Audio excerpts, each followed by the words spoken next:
তিস্তা নদী নিয়ে বাংলাদেশের মহা উদ্বেগ, ভারতের জন্য দুঃসংবাদ। চীনের সহায়তায় পানির লড়াইয়ে ঘুরে দাঁড়ালো বাংলাদেশ। বাংলাদেশের উত্তরাঞ্চলে খরা ও পানির সংকট দীর্ঘদিনের সমস্যা, আর এই সংকটের কেন্দ্রবিন্দু তিস্তা নদী। ভারতের সঙ্গে বহুবার আলোচনা হলেও তিস্তার পানির ন্যায্য হিস্সা বাংলাদেশের ভাগ্যে জোটেনি। কিন্তু এবার বদলে যাচ্ছে দৃশ্যপট। বাংলাদেশ নিজেই নিচ্ছে বড় উদ্যোগ। চীনের সহযোগিতায় বাস্তবায়ন হচ্ছে Teesta river comprehensive development project. এই প্রকল্পে চীন দিচ্ছে প্রায় $1 বিলিয়ন অর্থায়ন। তৈরি হবে আধুনিক বাঁধ, খাল, নদী শাসন ও সেচ ব্যবস্থা। ফলে দেশের অন্তত 29 লাখ মানুষ সরাসরি উপকৃত হবেন বলে জানিয়েছে প্রকল্প সংশ্লিষ্টরা।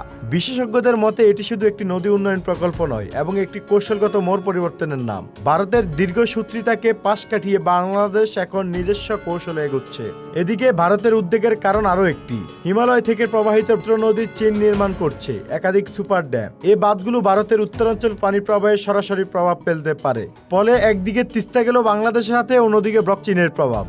এই দ্বিমুখী চাপ এখন ভারতকে ফেলছে কূটনৈতিক ও পরিবেশগত সংকটে। বিশ্লেষকরা বলছেন, বাংলাদেশ আর শুধু দাবি করছে না, এখন নিজের শক্তিতে বাস্তবায়ন করছে। এটাই পরিবর্তনের শুরু। বাংলাদেশের এই পদক্ষেপ শুধু উন্নয়ন নয়, একটি আত্মনির্ভরতা বার্তা। তিস্তা এখন শুধু নদী নয়, এটা বাংলাদেশ পানির অধিকার প্রতিষ্ঠার লড়াইয়ের প্রতীক। আপনার মতামত কি? ভারত কি চাপ বাড়াবে নাকি নতুন সমঝোতার পথ খুঁজবে? কমেন্টে জানাতে ভুলবেন না। মাইনুল মাহফুজ, সবার কথা।